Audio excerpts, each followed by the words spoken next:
ہمارے ذہنوں میں کامیابی کے معیارات ہیں. زیادہ دولت ہو جائے کامیابی ہے. ہم عام طور پر یہ نہیں سوچتے یہ دولت حرام سے آئی ہے یا حلال سے آئی ہے. جیسے کہ قارون جب نکلا تھا اپنے پورے شان و شوکت کے ساتھ تو اس کی قوم کے لوگوں نے کہا تھا کہ یہ تو بڑا خوش نصیب انسان ہے. لیکن جب پھر وہ دھسا دیا گیا زمین میں تو انہوں نے کہا کہ ہاں اللہ تعالیٰ کا بڑا فضل ہم پر ہوا کہ ہم قارون کے مانند نہیں تھے ورنہ ہمیں بھی دھسا دیا گیا ہوتا.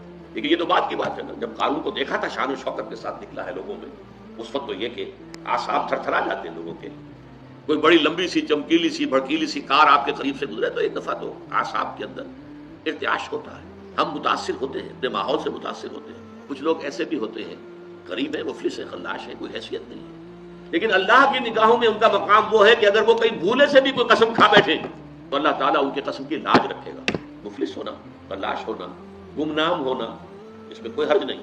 کتنے ہی صحابہ تھے حضور کے جنہیں فقراء کہا جاتا ہے, جو اصحاب صفہ تھے خاص طور پر, لیکن کیا وہ ناکام تھے؟ نہیں. فرعون وہ کامیاب نہیں تھا, ناکام تھا. نمرود کامیاب نہیں تھا, ناکام تھا.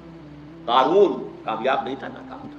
گویا کہ کامیابی کا معاملہ دولت سے, جائیداد سے, دنیاوی وجاہت سے, دنیاوی اقتدار سے, کسی شے سے متعلق نہیں ہے. کامیابی کا تعلق اگر ہے تو وہ ایمان اور عمل صالح اور تواصی بالحق اور تواصی بالصبر سے.